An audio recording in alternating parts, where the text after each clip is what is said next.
Welcome back to the Rethinking Youth Ministry podcast. My name is Ashley, and I am so excited for the episode we have for you today. If you've been listening to the Rethinking Youth Ministry podcast for any time, then you've heard us say that we would love to hear what you're rethinking because we would love to rethink it with you. And over the last few months, what our team has done is we've listened or watched what you've submitted, and then we've had brief conversations about it and joined you in your rethinking process. And that's what this episode is going to be. It's going to be all of those short conversations, those brief conversations about the things you're rethinking, all put together. I hope that you pull some nuggets that are helpful for you, and also I hope that you realize that you're not alone.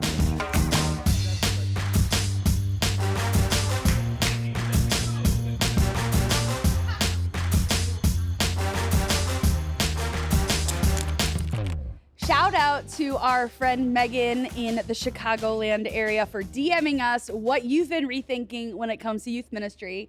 I'm going to read what she sent in, and then we're going to talk about it. She said that we are talking a lot about consistency with volunteers because it's been harder for people to make a commitment.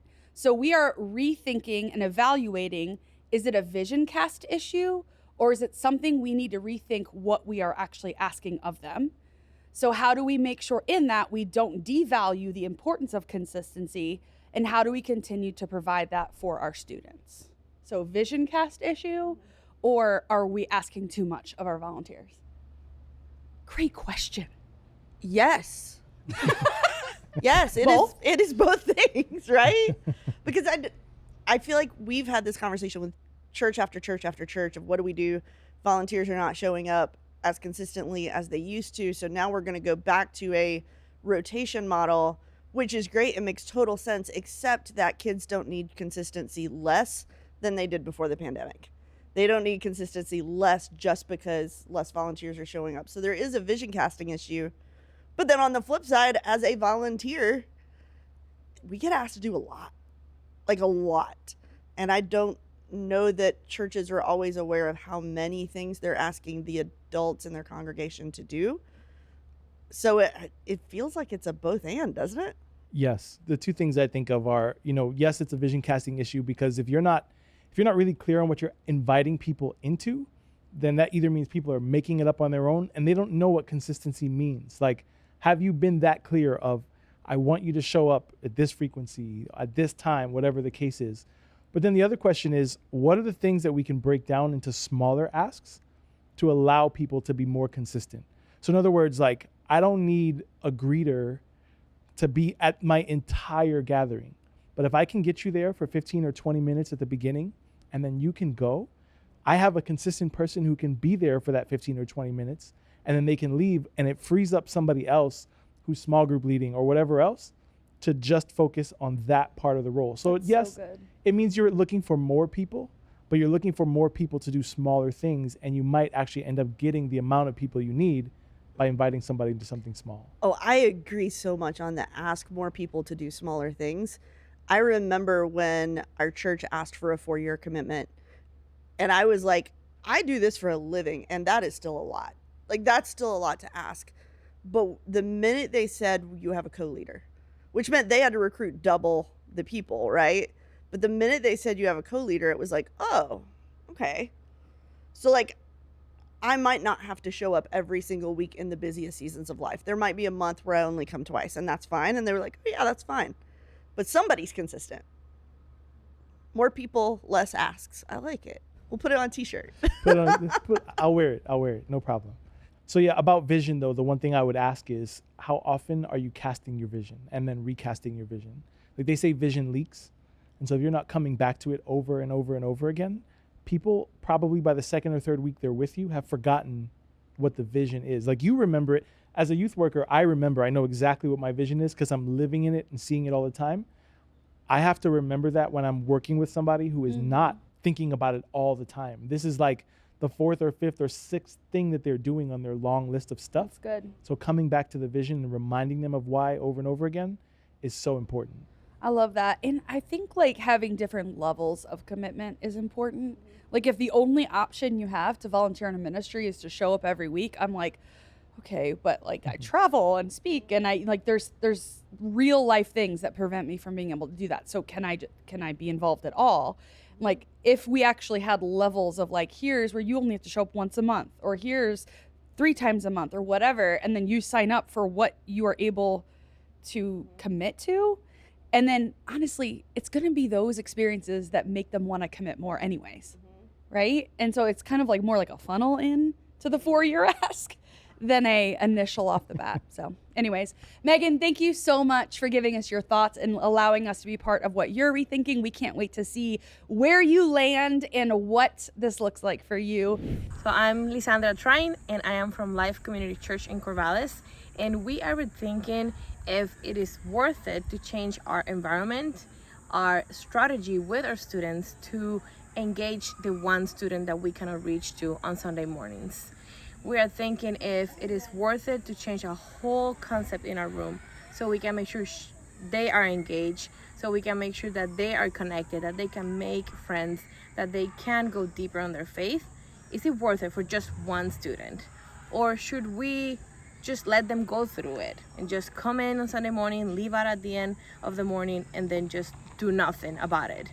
I love the question that she's asking, because what she said is it worth it for one student? And like, it's easy for my mind to go to the Jesus thing, like, you know, he leaves the 99 to go after the one. Yep. But what does that look like in our ministry settings? Would I shift around my entire ministry for one kid that's already coming all the time? And what I'm wondering is that one kid representative of a bunch of others who are not coming at all? That if you shifted, maybe they all do of a sudden, start. Yeah, we've seen this a lot with when we start to engage our friends with special needs, that when we start to accommodate one of those students, we create a pathway for others to find belonging in our ministry. So I could see where that could be. Yeah. I could also see the other side of the coin though too, depending on who's already coming to your group. If you change it so much for that one student, are you then changing it so that the students there are no longer like interacting and engaging the way that they were before? I mean, we don't know the whole story, Right. but I'm wondering if there is some level of both and Yeah. of small tweaks to make this one individual feel like they are a part of it. Yeah. And the others not feel like they've been alienated Totally. in the shift. Well, and depending too, could you have like adult leaders and small group leaders come in that are like focusing on those groups? So maybe these adult leaders are focusing on making it more inclusive for this one student or group of students, while others are like doing it the way they've done it. Like very much to your point, Dan, of like, could you find a both and that accommodates everyone? Yeah, and for me, I'm thinking around the idea of, are these relational shifts or are these programming shifts? That's a good Because question. I think you have to understand and evaluate both separately from each other, and then decide like which is the one that's going to get us, like what's the win here? Is the win this one kid, or is the win the whole group? Is the win that we end up with deeper, more impactful relationships across the board, or are we just trying to change things in our program to make it more appealing to these particular kinds of people? Yeah. That's so good. I love, Lysandra, what you're asking, because it shows your heart as a youth worker, for your students, for every one of your students. So I think that I'm excited to see where you land and what you choose to do in this situation. We would love to keep following along. Thank you so much for reaching out. Keep in touch, and we want to hear how it goes. Things that before where there was lines that we didn't really cross and talk about, like big taboo topics, you know, nowadays I know it's called like purity culture and everything like that. In my mind, I think Christian teenagers struggle with that so much because we're told not to talk about it. And so then they're struggling because they're thinking about it and they're surrounded by it, but they have no one to talk about it because we're not allowed to talk about it. So for me and for us, we're trying to learn how to cross those lines in the best way possible, you know, without indulging them and still giving them Christian guidance, but saying this is a space where you can talk about it and this is an open dialogue for everything that you're struggling with. It sounded like, and I might misunderstand your question, so if I am, DM us and we'll try harder. But it sounds like she was also talking about specific issues where the church is critiqued or where youth ministry is critiqued. And I just think if we don't engage those conversations, we lose all credibility. If we can't talk about where people go, is this right? Is this wrong? I heard this. Is that true? If we can't have those conversations and have some humility in those conversations to say, hey, here's the way I've seen it done. Maybe that was wrong. Maybe this was right. If we can't have those conversations, I feel like we're going to lose credibility with a generation who is asking legitimate questions. Right. And where are you sourcing, like, so if it's a hard topic and you're receiving some kind of barriers, challenges to presenting on those topics with your youth, then it's like, okay, go back in the Bible and dig up Tamar, dig up those stories that support that and talk to them from that level. Like, hey, let's just quickly look in here and talk about this. And then it leaves the door open for those open narrative conversations about what they're struggling with in those areas. Give your parents a heads up if you need to. Like, those are great things to do. Be like, hey, heads up, we're going to enter some hard topics. And I just want you to know that, I'm going to do this in the most sensitive, compassionate, empathetic way that I can. So is there anything that you would not like me to be discussing with your youth at this point? Like, unapologetically, I want to teach them the whole Bible. Unapologetically, I want them to be ready for what the world has to offer. So, boom, can I do that? And do you have somebody to support you? Like, don't go in there alone. Like, sometimes we are doing ministry by ourselves. So you're like, oh, I'm going in here alone to face my giant. And I don't feel like I'm ready. I'm equipped. Grab up another leader and go in there with you. Associate pastor, another pastor, somebody else that can be like, hey, I'm here for your support. I may not know what to say to make this go well, but I'm here to just be here with you so you feel empowered to say what you need to say. Yeah, solid. I love when people send in or record the things that they're rethinking because but I wish sometimes they were actually here because I have clarifying questions I need to ask. But one thing I picked up on that she said is she used the word taboo, and it made me have empathy because I remember the first time that I was trusted to teach on this topic as a 22-year-old in a health education classroom on the East Coast. And one of my students passed out because when I was teaching it, cracked his head open, went into a seizure. Like, it was so scary for me. She's not scared now. Right? Well, hold on. Let me get there. All that to say, it is a scary thing to talk about something so sensitive and so delicate. Yes. And especially like in making sure we're honoring the parent in the process. Yes. But one of the things I'm really grateful for, my undergrad degrees in school health education. Nice. And we had to take a lot of human sexuality classes in college. And the reason being wasn't just so that we could teach it. It was so that we would get comfortable with ourselves and talking about it so that we could talk to somebody else about it. Yes. That's good, man. And so one of the things that I was feeling, and that I have no idea if I'm assuming, but just like, how comfortable are we having conversations about those delicate topics? Yes. And maybe that takes some of the layers of like fear out of the conversation when you feel more comfortable talking about it. I'm not saying we should get comfortable in the way of like, we're going to put our own stuff out there. We're going to, talk about our own experiences as much as I'm just talking about talking about it in general. Because the more comfortable you are talking about those conversations, the more comfortable your students will be in the conversation. Yes. We feed on energy, so like if I'm going in and I'm super nervous, they're reading my nervous energy before I've ever said a word. Yep. It's so true. like, I get what she's saying. Yeah, it's a good tension. My taboo, so already you feel like this is a really sensitive subject. I don't have support of my leadership, and I'm talking about something that'll either draw them in or scare them all away. So, and like you said, of our own circumstances and experiences, so we're going in with that. So I think, I know it sounds old school, but just think about a moment where you go back and you have to give a speech before class. I don't know, I had that awful anthology class, and we always had to stand up and say everything, our paragraph out loud in front of everybody. But then now when I look back, having to do that kind of stuff, like stand up, like, hey, I know we're not here for anything special right now, but could you guys just not look at me, but look at me, and I'm going to just say this paragraph, and say something that you would normally talk about with your youth that would make you feel uncomfortable. because now you're getting facial feedback, you're getting environment feedback. And so when you have to do it, it just feels like something you always do. You know, like, oh, That's okay, good. I'm going to get up and I'm going to talk. Not like, oh my goodness, I have to present on this awful, hard topic that can open up so much emotions and feelings. Wow. Well, I wish we knew your name.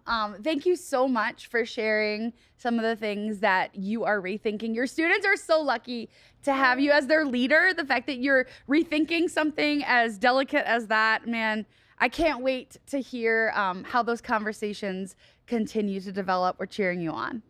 Hi, I am Amy Lutt from Life Community Church in Corvallis, Oregon, and we are rethinking if preaching at students has lost all relevance.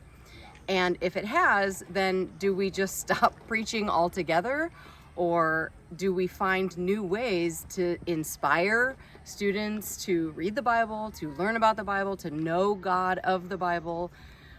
If preaching at them is done, which is what they're telling us, then how do we think up new ways? And how do we rethink something that then needs to be rethought again and rethought again and rethought again? And can we be curious enough and humble enough to ask our students what's working for them, yet not stay there? Because then it feels like, well, if they're not getting any wisdom from older people, wiser maybe people, then how do we continue to share the truth in a way that is relevant for them? I think there's a big disconnect between knowing and doing. And so you can know a lot about the Bible, but how are you engaging with it changes everything, because that's how you're developing like this foundational faith. It's not just knowing 1 Corinthians chapter 2, verse 16, which is still important. I don't want anybody to hear that. Right. Like, I think that's still important. However, if we want students to actually engage in the Bible, I think experience teaching is kind of the future of ministry. I've been wrestling with the same thing for the last few years, like both as a youth pastor and being a part of the team here at Orange. I've felt pressed to move more in the direction of dialogue rather than monologue. And I think that there's some power there. Like, again, I think that there's always room for preaching. I think it can be really important and helpful. But if we're putting more of an emphasis on our monologue than we are on the conversations that students are having after and dialogue, or even if we are communicators, if we're spending more time on our monologue than we are in dialogue and conversation with the students that we're leading and shepherding, I think that's a problem. So along the same lines as what she's saying, I just feel like there's a huge opportunity for us to rethink the way we have important conversations. And maybe that means, I don't know, a different prioritization of how the platform works. Yeah, something that we talk about at my church. Well, not we, my lead pastor talks about at my church. He said, and in preaching, there's a lot of proclamation, but we don't talk enough about what transformation looks like. Yeah. And I think what we have to do is move towards like, hey, here's what this looks like in the life of a real human being, not just pointing to some like, oh, here's an example of what this could look like. No, here's how this thing has passed through my life. Here's how I've dealt with this in my life. Here's a story from my life, or here's a testimony from somebody else, like, and make it come alive in that way by talking about the ways this plays out in reality and what the transformation in this person's life has actually looked like, versus just telling people, oh, here's what the Bible says, and here's why it matters to you. Yeah. Like, add the here's what it looks like part as well. That's good. I love that. I have a lot of feelings about this too. First of all, I love what Amy's rethinking. I think that's such a good thing to throw on the table, because I think you're right. I feel like preaching at students is maybe not getting the same effects it once did. But I think there's a big difference between preaching at or speaking to versus communicating with. And it's a totally different angle. Preaching at is very one way. It's very sage on the stage. It's very teacher-centered learning, where what research over and over again has showed us is communicating with is two-sided. It's student-centered learning.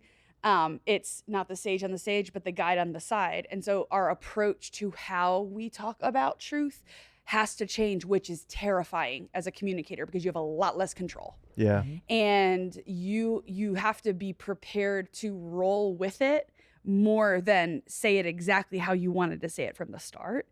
And so I feel like, which you can only really grow in the more reps you have as you do it, to be honest. And so I feel like in general, like things have decentralized, schools decentralized, friendships have decentralized, church is decentralized. I think the way that we teach, the way we communicate truth in a way has decentralized. And the truth, I mean, something we talk about here at Orange all the time is if we want students to have an everyday faith when they leave us, then we have to make sure that they're engaging with an everyday faith while they're with us. Yeah, and a lot of that has to do with the way in which we transfer truth to them. Yeah. And really, like, discovery learning is a huge thing. This has been, you know, in education research for decades. It's why teachers and put kids in groups and their tables together so they have conversation about it, so they discover the truth together rather than being told and fed the truth. So Yeah. But we were all just talking about camps before we got started. And as a camp speaker, I think we have to be okay with coming up with experiential learning experiences as well as the content that we're bringing. That's right? good. Well, I think it's that, and if we're going to communicate with students, we have to understand that what happens off the stage is more important than what happens on the stage in a lot of ways. So I think there's something to that. But even while we're on the platform, Ash, your book, Communicating Middle Schoolers, really challenged me on this, and you've challenged me on this personally. Whether it is asking for call and response or doing these turn and talk moments where students talk to one another and respond to a question, it changes the atmosphere that you're in, and it turns it into more of a conversation, more of a dialogue than a monologue. And that always just feels so powerful.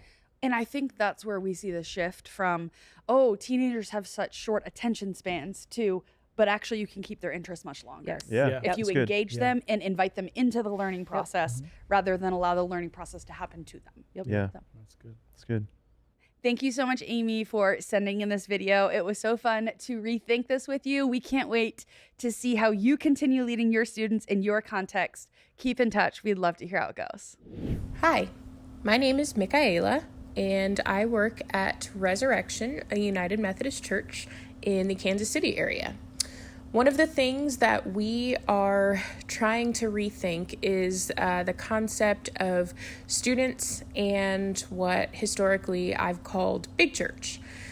We've noticed over time that the upcoming generations have less and less experience sitting through the traditional big church, and we as student ministries often design programming meant for students and their developmental levels, and yet we do want them to be able to sit through big church in the future and for it to mean something to them and for them to be able to get something out of it.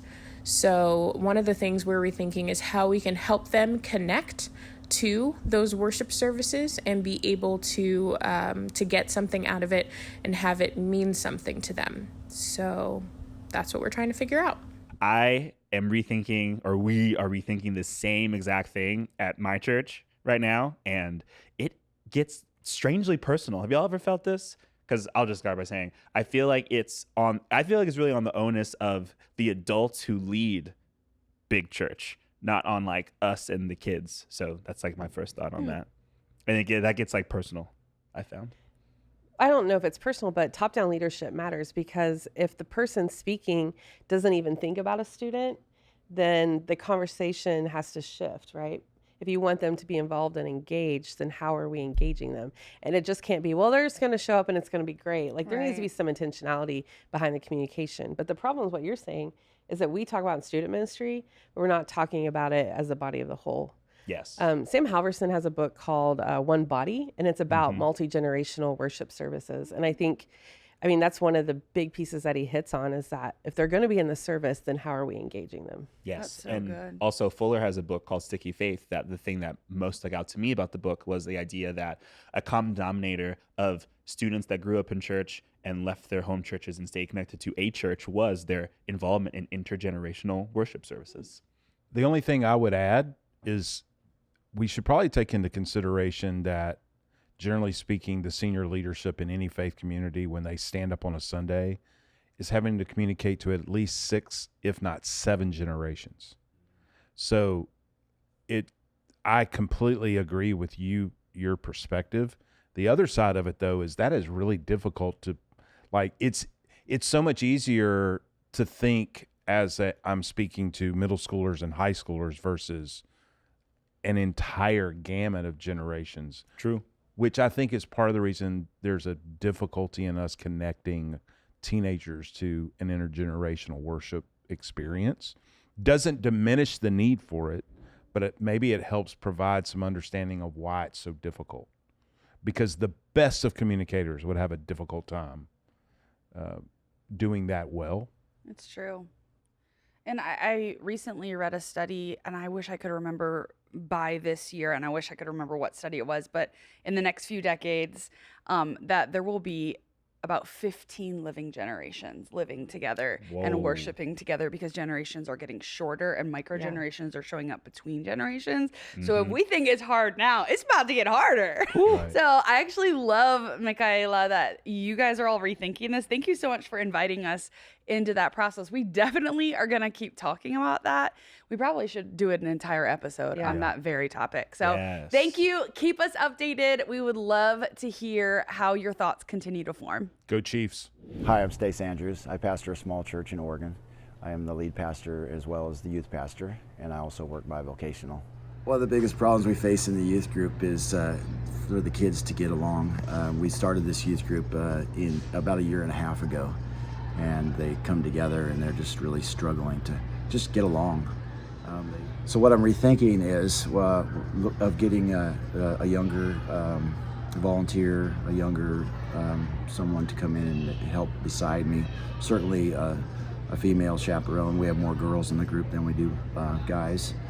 And so that's kind of what we're thinking. Students not getting along is a perennial issue in student ministry, I think. Right? You always have some pockets of students that don't get along, and I guess he has enough of them that don't. That makes it worth, asking about and trying to rethink. One of the biggest practical things you could potentially do, you might have to have budget for it because sometimes it's expensive, is 9 square in the air.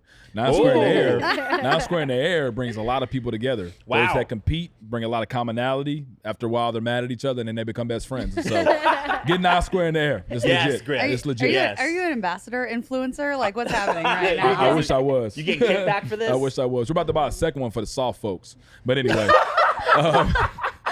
The people who can't handle it. That would be me. No, yeah. Oh my God. I'm not very competitive. Thanks. But that is real. Like, it's a good question of like what I think that fun brings people together more than anything that we do. Strangely enough, like the gospel is important, but maybe as far as like relational, like friendliness, maybe fun is one of those things. So any type of fun that can be brought into like the consistent environment room of the group and with the students, I think that's a great shout, Griff. Yeah. And one thing I really respect about Stace when I was having this conversation with him was he was just talking about I can't figure out why they're not getting along, and he was feeling like I think I'm just missing them culturally. Like I can't relate to them. And how do I help them relate to each other if I can't even relate to them? And so he was talking a lot about like I just think I need more people in the room to help that can bridge some of those gaps. And I was like, that's so smart. And also like super humble to even admit that. Yet, is it worthwhile to say that just because you're insert age here older doesn't mean that you can't relate? 100%. Yeah, so I don't want to go and say just because you're an older person means you can't relate to younger people. They might just mean a little more intentionality, and probably bringing in a younger person, they can more easily relate maybe, but it might just mean taking the steps of asking, hey, like, what do you guys like? And then actually watching it or listening to it or reading it. And that might be one way to help with that. But I think it's a both and, right? But, just because you're older doesn't mean that you can't relate to students. And I think part of it too is we can't necessarily program friendships, but you can set up intentional opportunities for friendships to happen by like knowing what people are into. I think people want to be seen, and then it's that like real recognizes real, that whole like when I see that you're into the same thing I'm into, then a friendship can form. So if we can set up more opportunities for organic friendship to happen on its own, I think that might be something to consider. How do we set it up for them to naturally find commonality and then kind of blossom friendship from there? Yeah, because forced fellowship doesn't always work. No. No. Does it ever work? I don't know. That should be another conversation. Stace, You're amazing, Awesome. and your students are so blessed to have you, So true. because the fact that you're even asking that question and you want to help them and you haven't given up on them, you're an all-star, man. And we are cheering you on, and we cannot wait to talk again and hear how much your youth ministry is thriving, because everybody loves each other so much. Yes. Yes, sir. What's up? My name is Frank Dorenzo. I'm the student pastor at Calvary Church in Souderton, PA. One thing we've been rethinking about a lot lately is how do we help best disciple our students when our volunteers are inconsistent.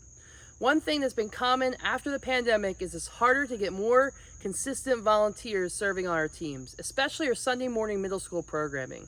So we're trying to figure out how do we best disciple our students when we have inconsistent volunteers. I mean, I would say, Frank, I think, because I can go years back in ministry, consistency with volunteers has always been an issue. There are always a set of questions I try to ask myself related to that. I do agree that it's become much more complicated coming out of the pandemic than it was even before. But I always have to default to the question, why is a volunteer inconsistent?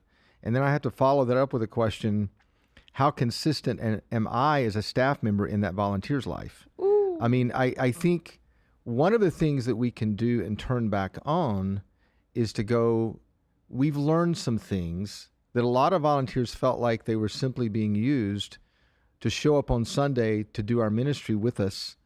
And maybe this is a new era where we show up for the volunteers in a way we want them to show up for kids or teenagers. So I would sit with my teams and go, how can we invest and show up for our volunteers in the way we want them to show up, if that makes sense? But do you sometimes feel like it just adds more on the volunteers list? Then they have to meet with us too? No, I don't even, I'm not at all talking about more meetings. I'm talking about knowing who your volunteers are and how to support them and serve them and help them. Okay. Because our volunteers are human. I mean, they're going through crisis. Right. They have deaths in their family, or there's some personal thing happening in their world and life. And I do think, and you guys can disagree with this, I do think that a lot of them during the pandemic felt like they disappeared because we didn't need them and we weren't checking in on them. Mm-hmm. And so I think coming out of that, they're like, I'm not sure I was anything more than something you used in ministry. So I think the question, Frank, you're asking is such a powerful question. No question. So what does it look like for us in discipleship to actually lean into them to serve them?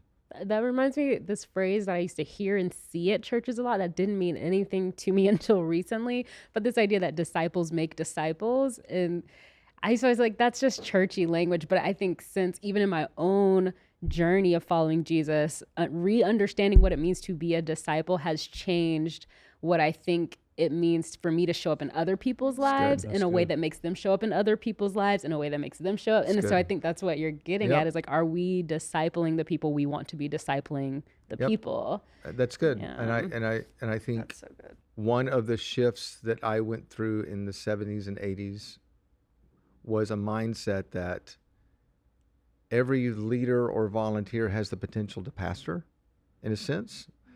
By that, there's ministry that's happening on the front lines. And, years ago, I heard a guy say, the Reformation happened when we put scripture in the hands of the average person. The next Reformation happened when we started putting ministry in the hands of the average person. But I think most people who show up as volunteers don't know what it looks like to actually minister. So what if we start by going, how do we minister to them? That's good. That's really good. Could I add one thing? The longer I went as a local church youth pastor, the more I had to force myself to be careful not to think about optimal and think about what's possible. That's good. Because what Frank may be missing, which is easy, and that is there are people consistently showing up. And I started realizing I would much rather have a bigger small group with a committed leader than smaller small groups with inconsistent leaders.